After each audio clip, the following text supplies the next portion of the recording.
दोस्तों ऑनलाइन अड्डा first YouTube channel पर स्वागत है आप सभी का। इस वीडियो में हम बात करने वाले हैं बेस्ट बुक और केबीएस पीआरटी की बेस्ट प्रिपरेशन के बारे में।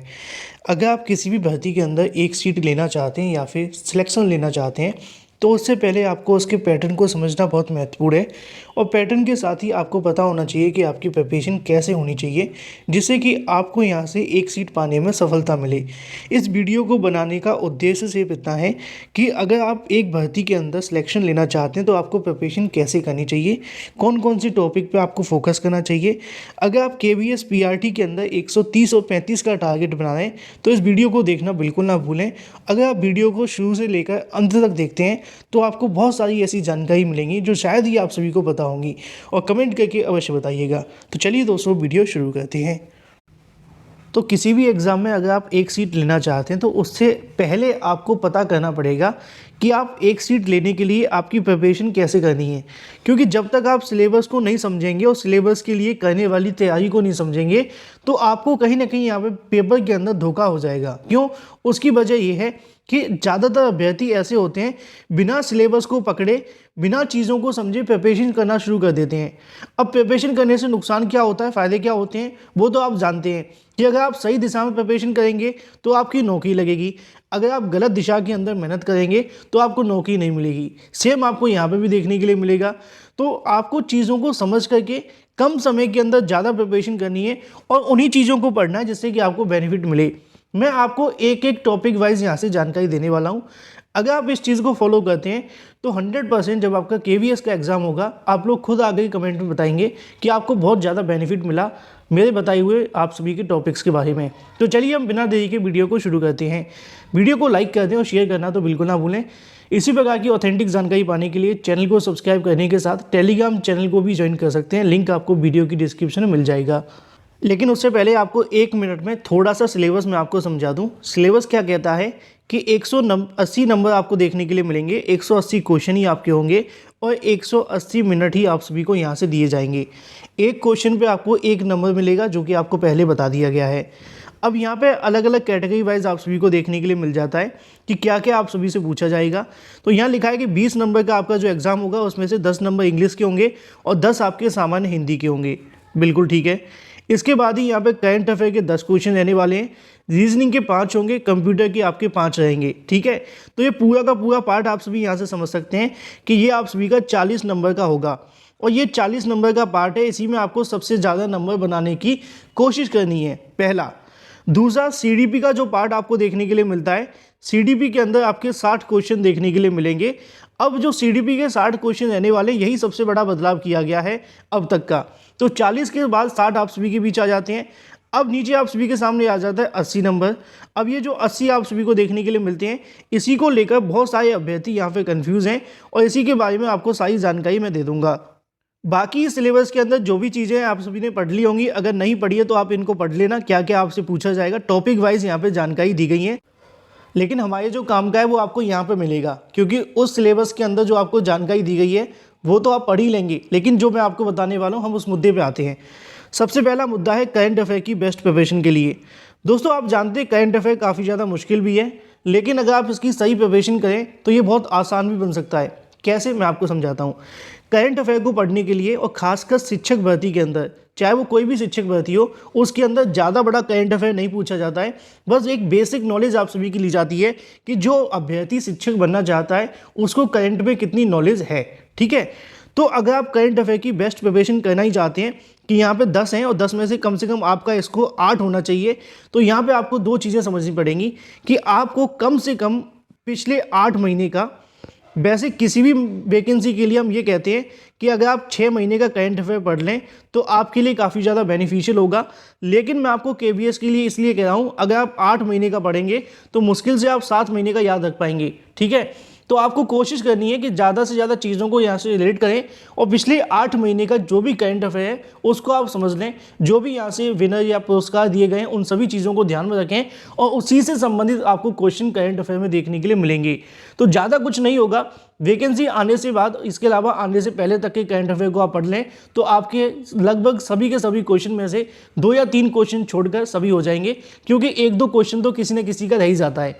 तो करंट अफेयर की अगर बेस्ट प्रिपरेशन करना चाहते हैं तो या तो कोई एक बुक ले लें, ठीक है। क्या होता है कि यूट्यूब पे वीडियोस देखने से बहुत ज़्यादा टाइम लगता है, आप 10-12 क्वेश्चन पढ़ेंगे उतने में आपको 30 मिनट लगा देंगे। लेकिन अगर आप किसी बुक से पढ़ते हैं तो आपको बेनिफिट ये मिलता है कि आप उन 30 मिनट के अंदर करंट अफेयर के 1 लाइनर क्वेश्चंस को मुश्किल से 30 मिनट में, मुझे उम्मीद है 100, 150 या 200 क्वेश्चन, अगर आपकी स्पीड और भी अच्छी है तो इससे ज़्यादा क्वेश्चनों को पढ़ सकते हैं।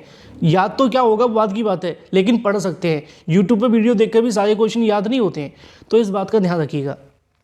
आगे क्या आता है, करंट अफेयर के बारे में पिछले 8 महीने का करंट अफेयर आप पढ़ लीजिए, आपका 100% 8+ नंबर यहाँ से आ जाएगा। चलिए बात कर लेते हैं हिंदी को लेकर। हिंदी की प्रिपरेशन कैसे करनी है। सबसे बड़ा सवाल अभ्यर्थियों का यही होता है जब जब बात हिंदी की आती है, तो हिंदी के लिए ना आपको जनरल हिंदी पूछी जाएगी, कोई ज़्यादा बड़ी हिंदी नहीं होगी।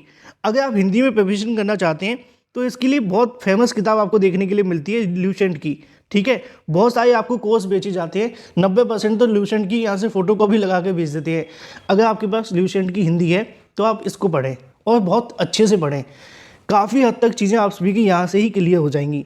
लेकिन अगर आपको लगता है कि ल्यूसेंट के अंदर बहुत सारी चीज़ें आपको पहले से पता है, आप कुछ और पढ़ना चाहते हैं, तो यहाँ से आप अरिहंत की भी हिंदी ले सकते हैं। ये दोनों का जो कॉम्बो होगा वो आप सभी को हिंदी में सफलता बड़ी आसानी से दिलवा देगा। ये दोनों बुक आप सभी के लिए मोर देन सफिशिएंट हैं। अब ज़्यादा चीज़ों पे जाओगे नुकसान हो जाएगा, ठीक है। इन दोनों किताब को कर लें। अब सवाल आ जाता है इंग्लिश को लेकर। देखो इंग्लिश के अंदर क्या होता है, सबसे मेन चीज़ आपको देखने के लिए मिलती है आपकी वोकैब। वोकैब अगर आपकी बहुत अच्छी है ना, तो आप ज़्यादातर क्वेश्चन वैसे ही क्लिक कर लोगे, क्योंकि वोकैब से संबंधित बहुत सारे क्वेश्चन आपको इंग्लिश में भी देखने के लिए मिलते हैं। तो आपका जो फोकस होना चाहिए वोकैब की तरफ होना चाहिए, अगर आप अच्छे नंबर लाना चाहते हैं तो, ठीक है। वोकैब तो इंग्लिश के लिए सबसे बेस्ट जो बुक मानी जाती है वो मानी जाती है रैन एंड मार्टिन की, ठीक है। बहुत सारे लोगों ने सुना होगा जो अच्छी प्रिपरेशन करते हैं, आप अगर एसएससी वगैरह में जाते हैं तो वहाँ पे भी आपके लिए बहुत ज़्यादा काम आती है। रैन एंड मार्टिन की जो बुक आती है, जिसके पब्लिशर नाम आपको एस चंद के नाम से देखने के लिए मिलते हैं। अगर आपको ये भी ना मिले तो यहाँ से आप किसी और की भी ले सकते हैं, लेकिन इंग्लिश में आपको ज़्यादा दिक्कतें नहीं होंगी अगर आपकी वोकैब अच्छी है तो। अगर आपको लगता है कि आपको बहुत अच्छी प्रिपरेशन करनी है तो आप सभी के लिए एक बुक देखने के लिए मिलती है, रैन एंड मार्टिन। अगर आप इस बुक को पढ़ेंगे तो 100% आपको बेनिफिट मिल जाएगा। ये बुक इंग्लिश में होती है, ठीक है, लेकिन इसको हिंदी में पब्लिश कर दिया गया है, जिसके पब्लिशर हैं एस चंद के नाम से। सर्च कर लीजिएगा, आपको जानकारी मिल जाएगी, ठीक है। अब बात कर लेते हैं मैथमेटिक्स के बारे में। अगर आप मैथ में अच्छी प्रिपरेशन करना चाहते हैं और आपकी मैथ के अंदर पहले से ही बहुत अच्छी पकड़ है, तो आपको ज़्यादा कुछ नहीं करना है। फिर आपको जो भी आपके टॉपिक आने वाले हैं ना, उन टॉपिक को डिसाइड करें और उन पे प्रैक्टिस करते हैं। ज़्यादा से ज़्यादा प्रैक्टिस करें, जितनी ज़्यादा हो सके।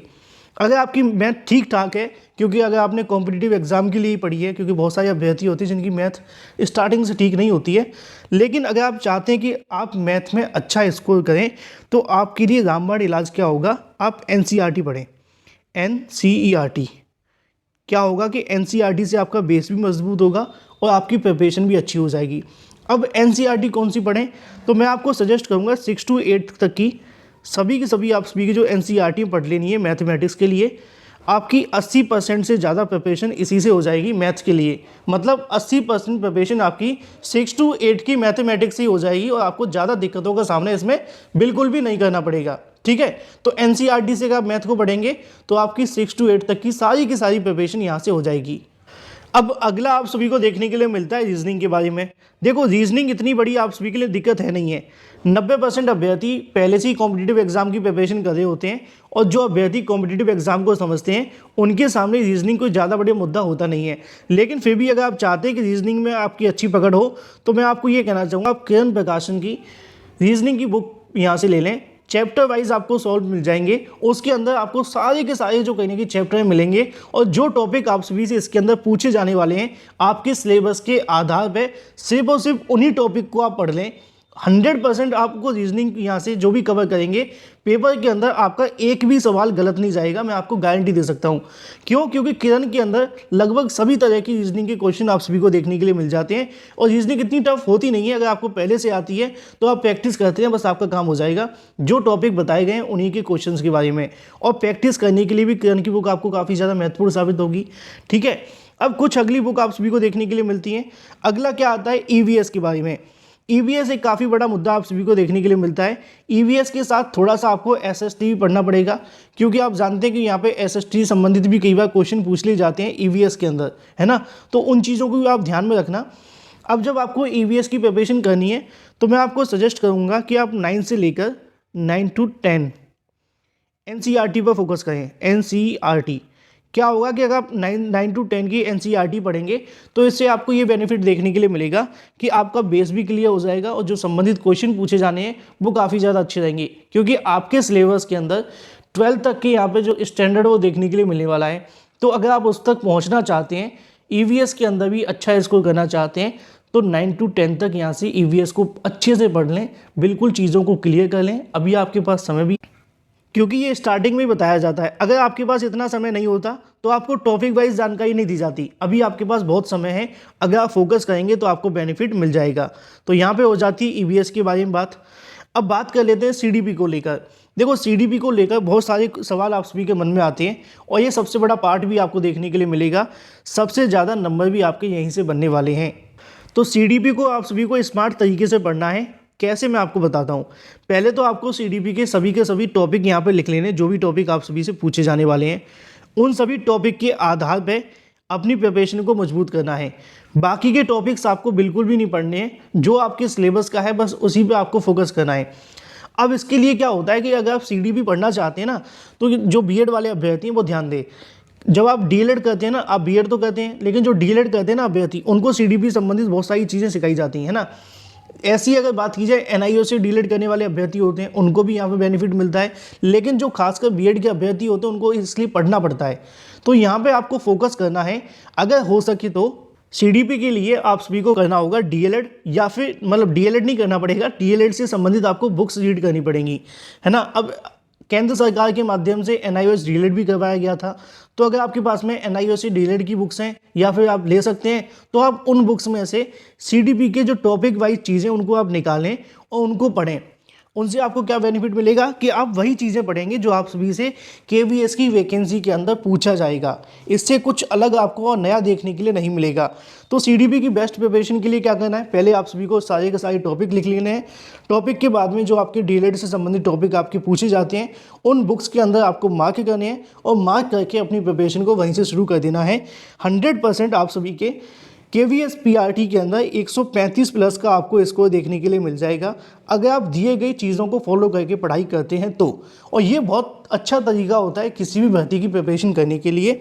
बाकी अगर आपके मन में अभी भी कोई सवाल है तो मुझसे कमेंट करके पूछ सकते हैं।